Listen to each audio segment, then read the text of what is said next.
Donc, nous allons commencer tout de suite le dernier acte et la dernière scène de cette série de webinaires consacrée à l'optimisation de la situation patrimoniale du dirigeant. Nous avons vu la fois dernière la session à titre gratuit, c'est-à-dire la donation de l'entreprise, et aujourd'hui nous allons voir la session à titre onéreux, c'est-à-dire donc la vente de l'entreprise par son dirigeant. Voilà. Je remets également toujours comment dire, le but de la gestion de patrimoine. Vous aurez le temps de le relire bien sûr après. Alors, le plan est indiqué ici sur toutes les étapes de la transmission de l'entreprise, et on va commencer tout de suite par la première étape qui est la valorisation de l'entreprise. Évidemment, il est important d'abord de connaître la valorisation de l'entreprise de manière à pouvoir savoir sur quoi on va pouvoir partir, et ça évidemment Valoxy est là pour vous aider à faire la valorisation de l'entreprise.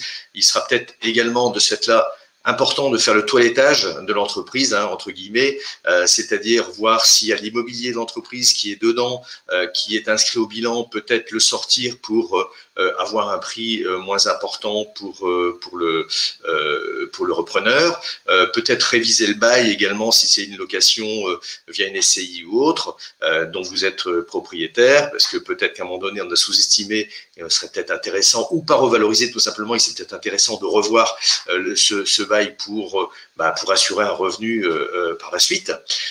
Chose importante aussi, auquel on ne pense pas toujours, le passif social. Vous avez des salariés depuis un certain temps, évidemment, comme tout le monde, ils vieillissent. Donc, vous avez une pyramide des âges qui peut être à un moment donné assez défavorable. Et il y a un engagement qui est de provisionner les indemnités de fin de carrière. Et lorsque ce n'est pas fait, surtout lorsque ce n'est pas externalisé, ça peut générer une minoration du prix de cession. Donc, ça peut être dommage. Donc, avoir ça, bien sûr, avant. Y a-t-il des réserves dans l'entreprise? Est-ce qu'elles seront nécessaires aux repreneurs? Y a-t-il des liquidités, bien sûr, en face? Y a-t-il un compte courant d'associés? Bon, tout ça fera l'objet, évidemment, d'une mission de Valoxy, de manière à rendre la mariée un peu plus belle. Voilà. On a pris un exemple dans tout le cheminement du diaporama sur une valorisation d'entreprise de 3 millions d'euros pour faire un peu quelques petits exemples par-ci, par-là.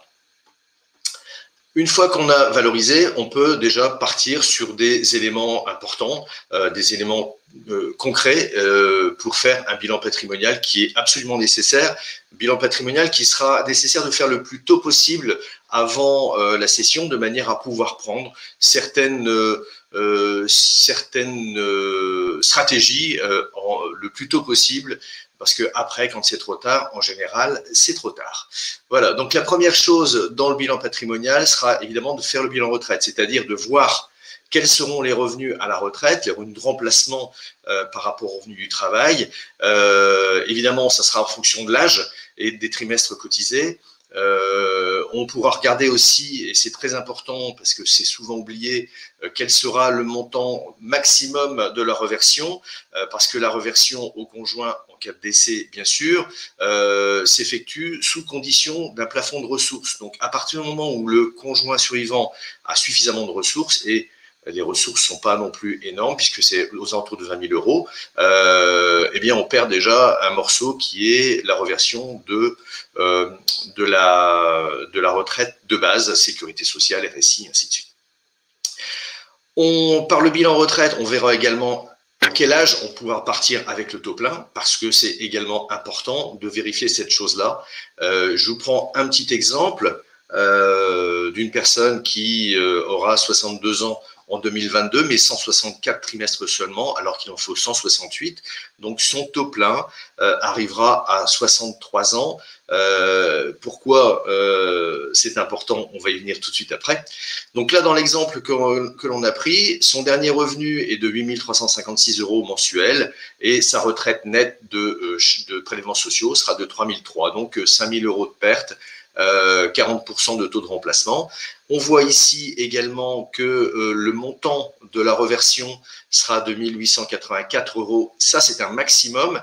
si tant est que le conjoint soit en dessous du plafond de ressources. Sinon, ça sera minoré, on le verra également par la suite. Évidemment, si on continue, la retraite est meilleure, mais en général, les années perdues ne se rattrapent que très rarement. Et donc, comme je disais, l'âge du taux plein est très important parce qu'on va parler du cumul emploi-retraite. Et le cumul emploi-retraite, donc libéralisé ou cumul emploi-retraite, total, permet, sous condition de liquider toutes les retraites légales, que ce soit les caisses Arco, Agirc, Sécu, RSI, MSA éventuellement, tout. Et sous condition également d'avoir le taux plein, donc comme on voyait tout à l'heure, en fonction des trimestres et de l'âge. Si on n'a pas le nombre de trimestres voulus, il faudra en général pour avoir le taux plein aller jusqu'à 67 ans, puisqu'on atteint le taux plein automatiquement aujourd'hui à partir de 67 ans. Donc, à partir du moment où on a ces conditions, on peut avoir un cumul total, c'est-à-dire bénéficier de revenus professionnels illimités et bénéficier de sa retraite sans avoir aucune minoration. Par contre, quand au moins une des deux conditions ne sont pas respectées, dans ce cas-là, il faudra attendre 6 mois avant de pouvoir retravailler. Donc, ça peut être problématique dans certains cas. Lorsqu'on a, par exemple, un engagement avec le repreneur de continuer à l'accompagner avec une rémunération, évidemment, dans ce cas-là, il faudra décaler dans le temps et c'est un peu compliqué. Et les rémunérations seront limitées à la moyenne des 3 derniers revenus d'activité, des 3 derniers mois. Donc, ce qui fait que on ne pourra pas dépasser retraite et nouveaux revenus, on ne pourra pas dépasser le revenu des mois précédents.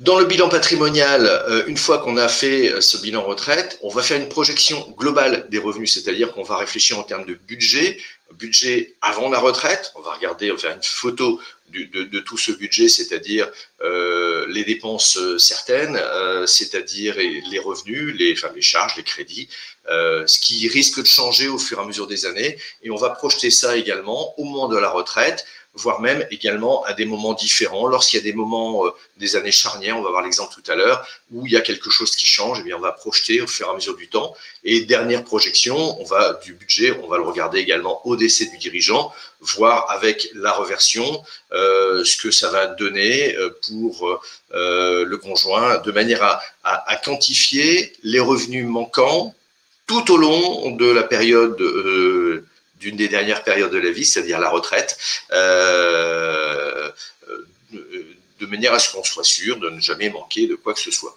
Un petit exemple ici, en reprenant un peu les éléments que l'on a vus précédemment. Donc, l'année d'activité 2021, où on a le revenu mensuel dont on a parlé tout à l'heure. Madame a également un revenu salarié. Nous avons également Madame qui est également en retraite, elle est déjà en cumul emploi-retraite, 1700 €, et on a un revenu locatif. Mais on a également des charges, notamment les impôts sur le revenu, le crédit à rembourser qui correspond au revenu locatif, et une épargne retraite qui est présente mensuellement, 500 €. Donc, on a un revenu disponible ici de 8 251 €, et c'est un peu là-dessus qu'on va se calquer pour faire en sorte que la suite puisse se passer de manière le plus juste possible. On a prévu une retraite au 1er juillet 2023, date à laquelle on aura nos 168 trimestres. Et donc, la retraite sera pour...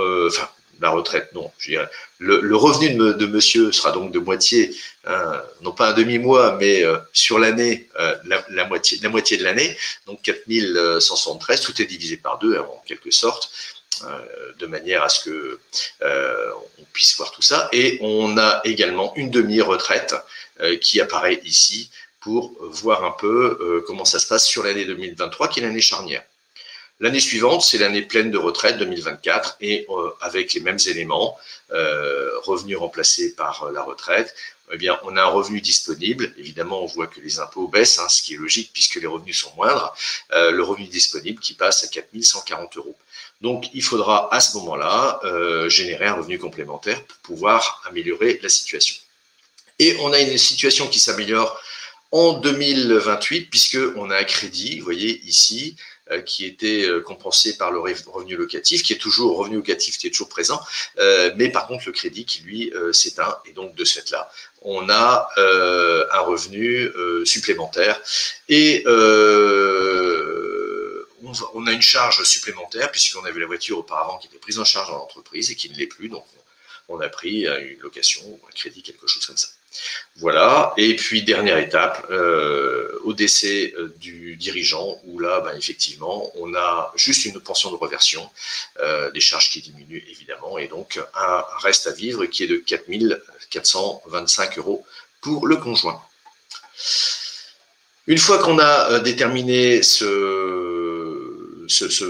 manque de revenus, on va déterminer les capitaux dont on a besoin. On aura besoin des capitaux notamment pour éventuellement des projets de vie, donc ça peut être l'achat d'une résidence secondaire, ça peut être un changement de la résidence principale, avec un déménagement dans le sud ou dans le nord, hein, pourquoi pas, ou l'achat d'un camping-car par exemple. Et il y aura bien sûr également les capitaux qui seront affectés aux revenus complémentaires. Dans notre exemple, monsieur souhaite garder au minimum le niveau de vie actuel, c'est-à-dire 8 250 €, ce qui fait qu'il va manquer 2 080 € par mois sur 2025. Il va manquer également, il va manquer 2023 d'ailleurs, de mémoire, il va manquer 1475 également euros sur 4 ans, et ensuite 2550 €, ce qui fait qu'il va manquer un premier montant de 77 000 €, et ensuite 2500 € à vie. Et en même temps, il souhaite acheter une résidence secondaire en Bretagne, par exemple, de 450 000 €, parce qu'il a déjà vu quelque chose. Voilà, donc les capitaux nécessaires, on va voir ça tout de suite. Capitaux nécessaires de 2023 à 2028, on l'a vu, on l'a chiffré, 77 000 €.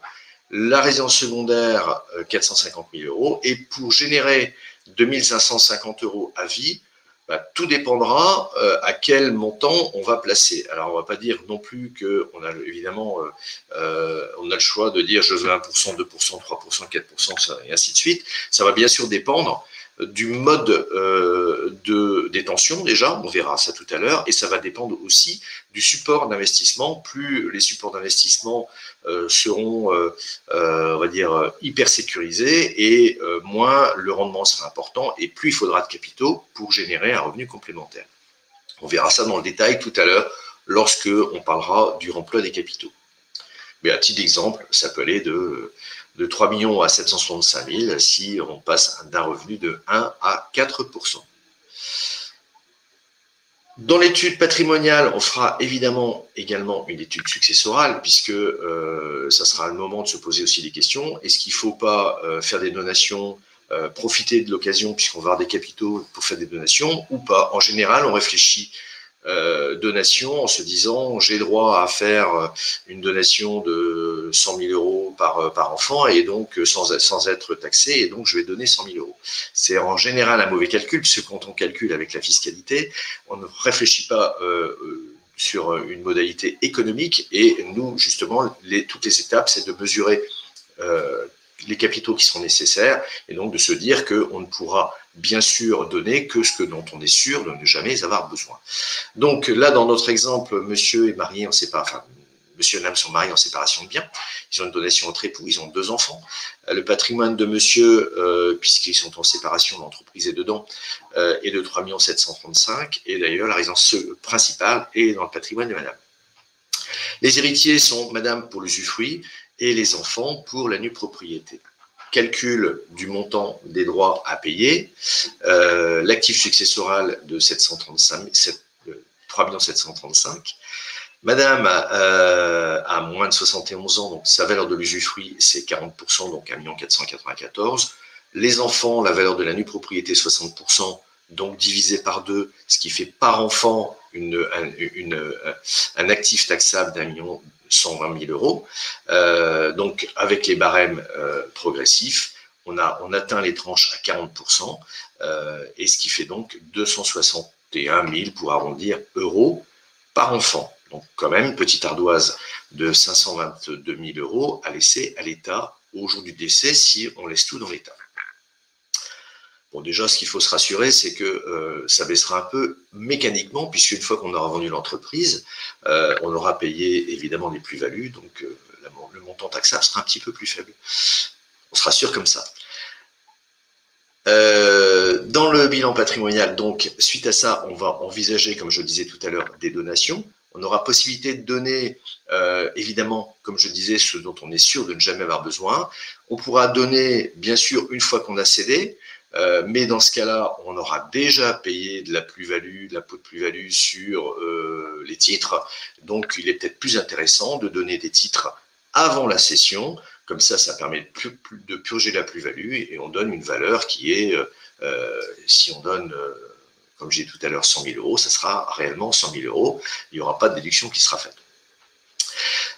On peut faire des donations en pleine propriété, évidemment. Donc là, les enfants auront la contrepartie en euros de la donation, mais on peut également faire une donation avec réserve d'usufruit, c'est-à-dire garder la possibilité d'avoir le revenu sur ce qui sera donné. Alors bien sûr, une donation avec réserve d'usufruit sur des parts de société qui vont être vendues, dans ce cas-là, il faudra se poser la question, qu'est-ce qu'on va faire de ce démembrement à la suite de la cession? On pourra bien sûr partager le prix, on pourra remployer, mais dans ce cas-là, on n'en parlera pas ici parce que ça génère des problèmes et notamment des pertes d'exonération en matière de plus-value. Et on peut également faire une donation avec réserve de quasi-usufruit, c'est-à-dire c'est comme si on avait l'usufruit, mais un usufruit très important, puisqu'on a le droit de garder les sommes, de placer ces sommes, et par contre, les héritiers, les enfants, auront ce qu'on appelle une dette, une créance de restitution pour la succession. Je ne vais pas rentrer dans le détail, puisque c'est quelque chose qui nécessiterait un peu plus de temps, mais néanmoins, c'est une possibilité en matière de donation.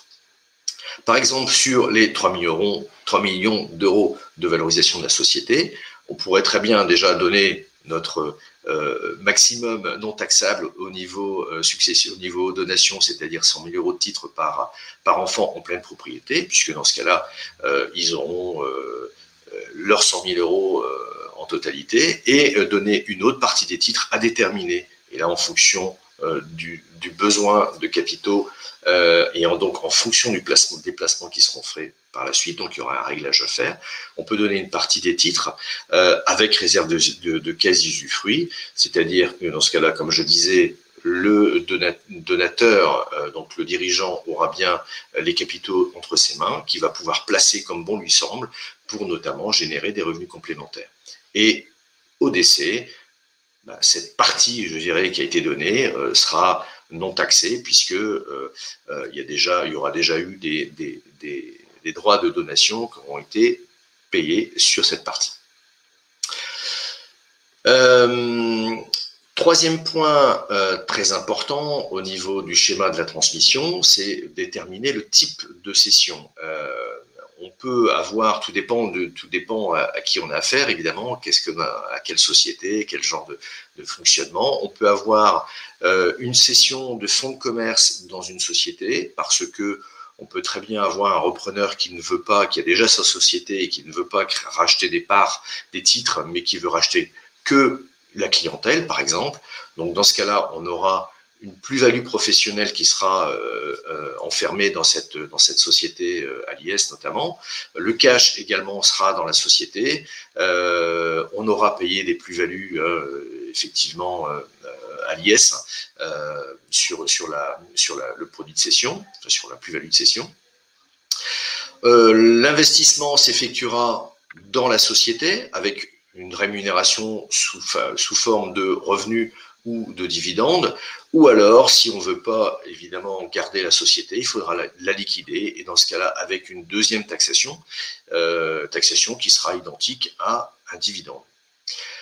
On peut trouver aussi une cession de titres par le dirigeant. J'ai une SARL, une SAS, je vends mes titres, donc dans ce cas-là, on aura une plus-value sur valeur mobilière, et dans ce cas-là, il y a plusieurs possibilités. Il y a le régime légal et il y a des régimes de faveur en fonction des certaines conditions. On verra tout à l'heure. Dans ce cas-là, on va avoir du cash qui sera appréhendé par le dirigeant, les impôts et les prélèvements sociaux, éventuellement également la contribution exceptionnelle aux hauts revenus seront à payer par le dirigeant et il aura à faire un investissement personnel. Troisième possibilité, on peut également céder des titres qui sont logés dans une holding, dans une autre société, en général à l'IS également. Dans ce cas-là, on aura la fiscalité du régime apport-cession, on verra également le détail tout à l'heure, un régime particulier qui a changé encore dernièrement, comme souvent. Le cash sera également dans une société à l'IS et l'investissement s'effectuera dans la société qui rémunérera le dirigeant par soit du revenu ou soit des dividendes. En général, c'est souvent des dividendes. Ça peut être intéressant d'avoir des revenus lorsque notre dirigeant est finalement pas à la retraite, il a peut-être encore quelques années avant d'arriver à la retraite, il a peut-être intérêt à prendre de la rémunération et de cotiser pour ses trimestres plutôt que de prendre des dividendes. Mais là, c'est pas dans le schéma de l'exemple. Pour déterminer donc la fiscalité de la plus-value, il va falloir regarder si on a droit à un régime de faveur ou pas. Premier régime de faveur au niveau des plus-values, c'est, bon, on va déjà parler du régime de base. Le régime de base, le régime légal au niveau des plus-values. Aujourd'hui, je dirais sans... comment dire, le régime applicable par défaut, c'est, comme on le connaît maintenant beaucoup, la flat tax, c'est-à-dire le PFU, les 12,8 d'impôts plus les prélèvements sociaux à 17,20, c'est-à-dire une taxation à 30% sur les plus-values effectuées, puisque on a le régime automatique, c'est-à-dire l'ex-régime d'abattement pour durée de détention, qui est un régime optionnel et qui n'est plus le régime automatique. Mais donc, en option, on peut opter pour l'abattement pour durée de détention. On va voir également ça juste après. Et on peut aussi demander à avoir l'abattement pour départ à la retraite. Là, abattement pour départ à la retraite, il faut normalement céder la totalité de ces titres, ou au moins, lorsqu'on n'a pas 100% des titres de la société, au moins la majorité en tant que dirigeant. Il faut être dirigeant, effectivement, aussi. Et il faut liquider ses droits à la retraite, soit dans les 2 ans avant ou après la cession de la société. Donc, dans ce cas-là, on a un abattement. On va voir également le détail tout à l'heure. Lorsque on a pris l'abattement, on a une imposition qui s'effectue également soit au barème progressif, barème progressif d'impôt sur le revenu, et les prélèvements sociaux à 17,20. Je tiens à préciser que ça, c'est pour des titres acquis. Dans l'exemple, c'est le cas acquis avant 2018, puisque aujourd'hui, pour les titres acquis après 2018, donc les sociétés plus récentes, on a perdu la possibilité d'avoir l'abattement pour durée de détention qui n'existera plus dans l'avenir. Alors, dans le détail de ces abattements pour durée de détention, donc l'abattement fixe, déjà pour départ à la retraite, il est de 500 000 €, sous condition, comme je disais tout à l'heure, d'être dans les clous, je dirais.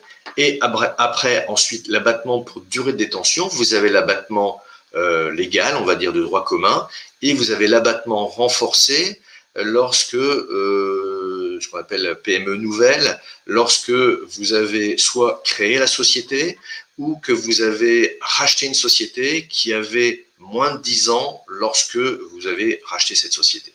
Donc, c'est quand même le cas de beaucoup d'entreprises. Vous avez donc ces abattements de durée de détention qui vont de 0 à 65% pour le régime légal et de 0 à 85% pour une durée de plus de 8 ans pour le régime avec l'abattement renforcé. Là, dans notre exemple, typiquement, c'est une personne qui, effectivement, a créé sa société et qui a plus de 8 ans. Donc, on est sur un abattement de 85%, c'est-à-dire qu'on sera imposé sur une base de 15%. Un petit tableau, un peu compliqué, certes, mais néanmoins, vous l'aurez dans le diapo, et c'est surtout pour voir le deuxième, puisque le premier nous importe moins, puisque les abattements de droit commun, pour un dirigeant, très souvent, on est sur l'abattement renforcé. C'est de manière à voir dans quel cas il est plus important de prendre l'abattement renforcé et dans quel cas il vaut mieux prendre la flat tax, les 30%. En vert, évidemment, on est en général en dessous de 30% et en rouge, on est au-dessus de 30%. Et on voit que jusqu'à pour les abattements de 85%, donc au-delà de 8 ans, on a toujours intérêt à prendre l'abattement pour durée de détention de 85% plutôt que d'imposer à la flat tax. À l'intérieur de ces calculs, vous avez également le calcul de la CSG récupérable, parce que quand vous payez de la CSG l'année suivante, vous avez une déduction que vous ne pouvez avoir que lorsque vous êtes imposé dans le barème progressif, que vous n'avez pas lorsque vous avez la flat tax. Donc ça aussi, c'est quelque chose qui peut être différenciant. Donc ne pas se jeter sur la flat tax qui paraît intéressante effectivement dans certains cas, sauf quand on a le droit à un abattement pour durée de détention de 85%. Donc pour les autres cas, c'est à regarder. Le régime apport-cession, donc là on est dans le cadre d'une holding, j'ai soit acheté mes titres de ma société d'exploitation avec la holding ou je les ai apportés, bref, toujours est-il que je revends mes titres, dans ce cas-là, la holding revend les titres de la société d'exploitation. On va regarder quelles sont les étapes. Bon, on va essentiellement se mettre sur le côté droit, le reste on est plutôt sur des cessions à titre gratuit, je vous les laisse quand même. Mais c'est essentiellement sur le côté droit que ça va se passer. Donc, on a tout d'abord une première étape qui est d'apporter, par exemple, les titres à la holding. Ça peut être fait un mois avant la cession. La plus-value des titres, lorsqu'on aura vendu de la filiale, sera en report d'imposition, c'est-à-dire que si je vends 3 millions mes titres et que j'ai 2 990 000 euros de plus-value, eh bien mes 2 990 000 euros de plus-value seront en report d'imposition. En report jusqu'à temps que je cède les titres de la holding, sauf si je décède, et donc là on n'en parlera pas puisque c'est pas le... Mais bon, néanmoins. Donc on a une cession rachat ou annulation des titres, enfin peu importe. La cession s'opère moins de 3 ans après l'apport, question. Si la réponse est oui, c'est-à-dire qu'on vient d'apporter les titres pour les vendre, dans ce cas-là, la holding devra réinvestir 60% du prix de cession dans les 24 mois dans des actifs, on va dire, professionnels et conserver ce investissement pendant 12 mois. Là, on est vraiment dans le cas où on rachète une autre entreprise, grosso modo, et il faudra y consacrer 60%. On peut aussi acheter des titres style FCPR, des choses comme ça, enfin des fonds communs de placement à risque investis en PME, c'est possible, mais dans ce cas-là, il ne faudra pas les garder 12 mois, mais garder 5 ans. Donc, on prend le cas où, effectivement, ça a été apporté plus de 3 ans, et bien dans ce cas-là, si ça a été apporté plus de 3 ans avant la cession, donc la réponse ici est non, et bien le report est maintenu jusqu'au décès, où là, dans ce cas-là, il sera complètement purgé. C'est maintenu jusqu'à la cession de la holding. Alors après, reste à savoir, est-ce qu'il est intéressant de garder une holding ou pas?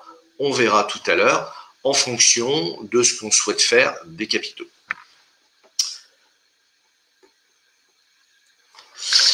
Dans également la détermination du prix de cession, il y a quelque chose qui est important aussi et qui est à négocier bien sûr avec le repreneur, c'est la garantie d'actifs passifs, c'est-à-dire en fait couvrir les risques qu'il peut y avoir sur l'entreprise, notamment un redressement fiscal, social qui serait dû évidemment de votre fait avant la cession et que le repreneur ne veut pas subir les conséquences, qui est tout à fait logique. Dans ce cas-là, la garantie d'actifs passifs peut se faire soit par un séquestre, on va bloquer une partie du prix de cession pendant un certain nombre d'années sur un compte qui sera non rémunéré, donc ça c'est peu intéressant. On peut avoir demandé aussi une garantie bancaire, mais en général, la garantie bancaire va demander aussi une compensation. Mais là, c'est une garantie qui est en même temps payante. Ça peut coûter 1, 2, 3% du montant de la garantie. On peut aussi envisager un investissement en assurance vie avec un nantissement, c'est-à-dire un blocage d'une certaine partie, notamment la partie qui serait soumise à la garantie d'actifs passifs, et l'assureur peut donner, dans ce cas-là, gratuitement la garantie sur cette partie qui est nantie. Quatrième point, le remploi des capitaux. Alors, dans le remploi des capitaux, évidemment, il y a pas mal de possibilités, mais on va avoir deux grandes catégories, soit de la capitalisation, soit de la distribution. En capitalisation, on va être sur des supports tels que le contrat d'assurance vie, le contrat de capitalisation, qui est le pendant du contrat d'assurance vie, mais sur lequel il n'y a pas d'assuré et il n'y a pas de bénéficiaire. On est plutôt sur des souscriptions pour des personnes morales, donc là on sera plutôt sur la partie holding ou société qui investit. On pourrait être également, pourquoi pas, sur du PEA, sur une partie du prix, si on souhaite. On peut être également sur des produits de distribution, donc on veut dire revenus, et donc sur ces produits de distribution, on pourra trouver n'importe quel investissement immobilier locatif, on pourra trouver aussi des SCPI de rendement, généralement dans l'immobilier d'entreprise, que ce soit du diversifié, de l'entrepôt, du commerce, du bureau, du siège social, enfin tout ce que l'on veut, mais ça peut être également, il y en a quelques-unes, de l'immobilier d'habitation. On pourra investir à titre personnel, donc si on a le prix entre nos mains, ou on pourra investir au travers d'une société à l'IS, par exemple une holding patrimoniale, qui deviendra patrimoniale puisqu'elle n'aura plus d'activité. On va comparer, là, juste après, le coût de ces revenus nets en fonction du type d'investissement qui sera effectué. Donc, on va ça tout de suite. Donc, premier exemple, j'investis, j'ai pris un capital d'1 million d'euros pour simplifier, 1 million d'euros en SCPI avec une hypothèse de rendement de 4,5% hors revalorisation. Savoir que c'est à peu près la moyenne de rentabilité des SCPI de rendement se situe aux alentours de 4,20, 4,25. Nous, on a une liste de SCPI avec lesquels on travaille, et on est plutôt sur des rendements moyens de l'ordre de 5, 5,5%. On a comme type de société holding une SAS, pour éviter notamment d'avoir sur les dividendes des charges sur des charges de RSI. Les revenus fiscaux autres, c'est ce qu'on a vu tout à l'heure, c'est la retraite, c'est la retraite de madame, c'est le revenu immobilier. On a un revenu fiscal de 65 000 euros et on a deux parts puisqu'il n'y a plus d'enfants à charge. Dans la holding, mes 1 million d'euros vont donner 45 000 euros de rémunération. Je prends 45 000 de résultats. Alors, il y a peut-être également d'autres choses dans la holding, notamment, il y aura peut-être de la facturation du fait du cumul emploi-retraite et donc un petit peu également de charges de comptabilité et autres. Mais là, je n'ai pris que cette partie de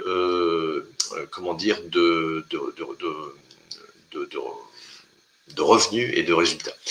On va avoir un IS de 7 541 euros, donc un résultat net de 37 500.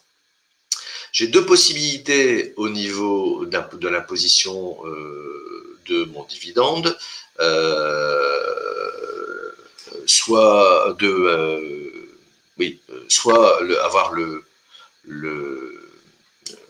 la flat tax, donc de 30%, prélèvements sociaux et PFU, ou soit avoir une base un abattement de 40%, donc je serai imposé sur 60%, avec un revenu de ce fait-là, un revenu global qui sera de 65 plus 22, 87 000, et ça me générera, ce surcoût d'impôt va me générer 6 742 euros. Je prends le moins cher des deux. Le moins cher des deux, eh bien, entre les 12,8 et les 30% ici, 6 700, ça sera ma flat tax, et donc j'opterai pour la flat tax sur mon dividende, et je percevrai net de tout impôt 26 221 €. Par contre, si je prends ces SCPI en direct, les 1 million d'euros, je vais devoir les sortir de l'entreprise et payer tout de suite la flat tax sur ce dividende. Alors évidemment, c'est même pas la peine de calculer à savoir s'il vaut mieux prendre l'abattement ou la flat tax, ça sera sûrement plus intéressant. Donc de ce fait-là, je récupérerai que 700 000 € après les 30%. Sur les 500 000 €, j'avais un revenu brut de 31 500 sur lequel je vais payer des prélèvements sociaux, 17,20, et je vais avoir un impôt sur le barème, donc une différence d'impôt par rapport à 65 000 pour arriver à 96 500, une différence de 9 450 €, ce qui va me faire un revenu foncier net de 16 632 €. Autrement dit, à choisir entre une solution où j'ai 16 000 ou une solution où j'ai 26 000 pour la même chose, évidemment, il est net que pour des SCPI, il est plus intéressant d'avoir du dividende financier plutôt que du revenu foncier. Et donc, avantage pour la SCPI dans la holding.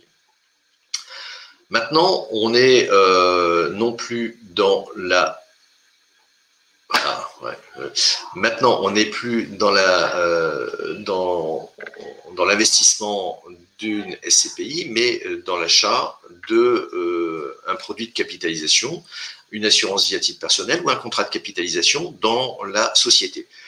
J'ai pris un rendement de 3,50. Pourquoi? Parce que j'ai pris le même rendement que tout à l'heure, c'est-à-dire je suis parti du principe que j'ai mis quasiment les mêmes choses dedans dans mon contrat d'assurance vie, c'est-à-dire des SCPI, pour générer un revenu complémentaire assez facile et non aléatoire, contrairement à, je dirais, à des actions ou autres, et un peu plus intéressant aussi que du fonds euro où on est à 1 ou à 50%. Donc 3,50 parce que c'est du 4,50 moins les frais de gestion en moyenne des contrats d'assurance vie, annuellement 1%, 4,50 moins 1, 3,50. On est toujours sur la SAS, on a toujours un revenu de 65 000 € pour le ménage, avec 2 parts. Et donc cette fois-ci, dans ma holding, je vais avoir un revenu complémentaire de 35 000 €, donc un résultat de 35 000 €, un IS de 5 250, un résultat net de 29 750. Je calcule une première fois avec la flat tax, je calcule une deuxième fois avec l'abattement de 40%, et au moins cher des deux, eh bien, je trouve 20 800 € net de toute charge et de tout impôt. Le même calcul que tout à l'heure, mais cette fois-ci dans un contrat d'assurance vie, eh bien 1 million d'euros, je les ai récupérés après flat tax de la société, réinvestis net de 700 000 €. Je vais avoir un revenu de 24 000, je vais prélever plutôt, alors ça n'est pas un revenu, hein, je vais faire un retrait partiel de capital de 24 500 € qui correspond à ma rémunération. Je vais avoir des prélèvements sociaux, mais la base de taxation ne sera pas mon revenu, mais sera la plus-value dégagée dans mon revenu. Donc, il y a vraiment une dilution de la base imposable. J'ai calculé ici en moyenne sur les 8 premières années, puisqu'après, on a un peu moins d'imposition, du moins pour la partie impôt, donc ce qui fera 269 €. Et sur l'impôt sur le revenu, pareil, je vais avoir une imposition qui va s'effectuer pendant les 8 premières années au barème progressif également, sur une base également, comme j'ai dit, faible, c'est-à-dire la plus-value dégagée de mon retrait, ou choisir, laisser l'option pour le PFU, c'est-à-dire les 12,8, auquel cas 200 €. Évidemment, c'est plus avantageux 200 que 469, et ça sera les seuls impôts que j'aurai en moyenne sur les 8 premières années. Ce qui fait qu'au total, j'ai un revenu net de 24 000, 20% supérieur au revenu que j'aurais pu avoir avec le même produit dans la holding. Donc, résultat des courses, lorsqu'on est dans un produit de capitalisation, eh bien, il n'est pas intéressant de le détenir dans une holding. Mieux vaut l'avoir à titre personnel. Et en plus de ça, l'avantage, c'est que en assurance vie, contrairement à un contrat de capitalisation dans une holding, il y a aussi des avantages fiscaux, puisqu'on a une base taxable en matière de droit de succession qui est différente. On a un premier abattement de 152 000 €. Au-delà, on a une taxation qui va être de 20% jusqu'à un certain niveau et qui va dépasser, qui va passer à 35, vraiment déjà un niveau très important. Donc, on multiplie les bases taxables et de ce fait-là, on va diminuer le montant des droits en ayant le contrat de capitalisation en assurance vie à titre personnel plutôt que dans la holding. Donc, on gagne sur les deux tableaux, au niveau succession et au niveau rentabilité. Donc, tout dépendra de ce que, bien sûr, ce que l'on veut faire. Est-ce que l'on veut être plutôt sur des SCPI, plutôt sur de l'assurance vie? Voilà. Après, on peut aussi avoir un peu un mixte des deux. Et donc, la conclusion de tout ça, c'est qu'il faudra choisir le schéma de cession, comme vous avez pu voir, parce que garder une holding, il peut y avoir un vrai avantage ou finalement moins par rapport à ce qu'on veut faire. Donc, il faudra choisir le schéma de cession en fonction des investissements futurs. Donc, pour ça, il faut prévoir tout ça avant et non pas une fois qu'on a le chèque, parce que c'est un peu tardif. Donc, on sera soit via une holding ou soit à titre perso. On va composer entre des revenus de remplacement ou de la capitalisation sur laquelle on pourra également faire des retraits, et on pourra également composer entre les capitaux qui vont être gardés pour pouvoir générer des revenus complémentaires et des donations pour profiter de l'occasion, pour faire plaisir aux enfants. Eh bien voilà, j'en ai terminé avec la session à titre onéreux.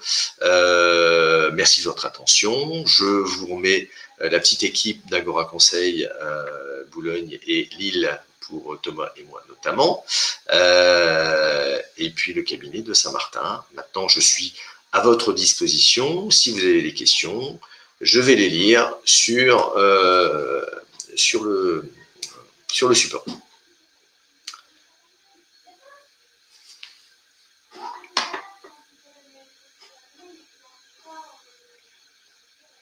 A priori, pas de questions.